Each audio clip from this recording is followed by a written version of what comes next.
সামাজিক যোগাযোগ মাধ্যমে ভাইরাল হওয়া একটি ভিডিও গত কয়েকদিন ধরে কোটি মানুষের মন ছুঁয়ে গেছে।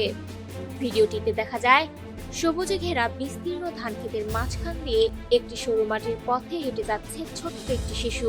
তার কোলে গন্ধবকুলের মতো দেখতে একটি প্রাণী, আর ঠিক পেছনে ধীর গতিতে হেঁটে চলেছে একটি বড় সজারু। মনোমুগ্ধকর এই দৃশ্য দেখে অনেকেই মন্তব্য করেছেন, যেন রূপকথার কোনো গল্প বাস্তবে ধরা দিয়েছে। ভিডিওটি দ্রুত ছড়িয়ে পড়ার পর সামাজিক যোগাযোগ মাধ্যমে দাবি ওঠে এটি বাংলাদেশের কোনো গ্রামের দৃশ্য।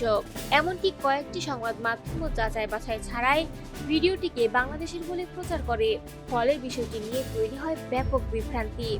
তবে অনুসন্ধানে সামনে এসেছে ভিন্ন তথ্য। ফ্যাক্ট চেকিং প্রতিষ্ঠান রিউমার স্ক্যানারের তদন্তে জানা গেছে ভিডিওটি বাংলাদেশের নয়, এটি শ্রীলঙ্কার একটি গ্রামীণ এলাকার। ভিডিওতে শিশুটিকে সিংহলি ভাষায় কথা বলতে শোনা যায়, যা দাবিটির সত্যতা নিয়ে শুরু থেকে প্রশ্ন তুলেছিল।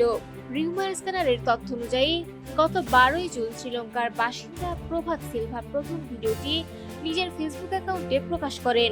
সিংহলি ভাষায় দেওয়া ক্যাপশনে তিনি লিখেছিলেন, ছোট ভাই তার বোনের সঙ্গে ধান খেতে যাচ্ছে।